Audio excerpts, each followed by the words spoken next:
ഏതൊക്കെയോ മയക്കുമരുന്നുകളിൽ മുങ്ങിപ്പോയൊരു പുത്രൻ രാത്രി വീട്ടിൽ വന്ന് വാതിൽ മുട്ടുമ്പോൾ സാറേ പേടിയാണ്. ആ ലഹരിയിൽ അവൻ എന്നെ കാണുന്ന അമ്മയെ പോലെയല്ല. ആവർത്തിക്കുന്ന അന്തക മക്കളുടെ വാർത്ത കേട്ട് അയ്യോ എന്റെ കേരളമേ എന്ന് വ്യാജമായി പരിതപിക്കല്ലേ.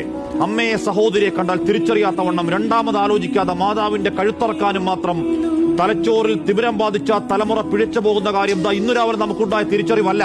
5ാം ക്ലാസ്സിൽ പഠിക്കുന്ന 6ാം ക്ലാസ്സിൽ പഠിക്കുന്ന കുട്ടിക്ക് കയ്യെത്തും ദൂരത്താണ് ഈ കാളകൂട മരുന്നുകൾ എന്ന് പകൽ പോലെ വ്യക്തമായിട്ടും ആ വിഷ്യസ് സർക്കിളിൽ മരണത്തിന്റെ വ്യാപാരികളെ പൂട്ടാൻ ഭരണകൂടം സ്വീകരിച്ച നടപടി എന്താണ്? ബോധവൽക്കരണം, വിമുക്തി എന്നൊക്കെ പറഞ്ഞ് കാലഹരണപ്പെട്ട ആയുധങ്ങളും പിടിച്ചാണ് ആ പോരാട്ടമെങ്കിൽ കാത്തിരിക്കണം.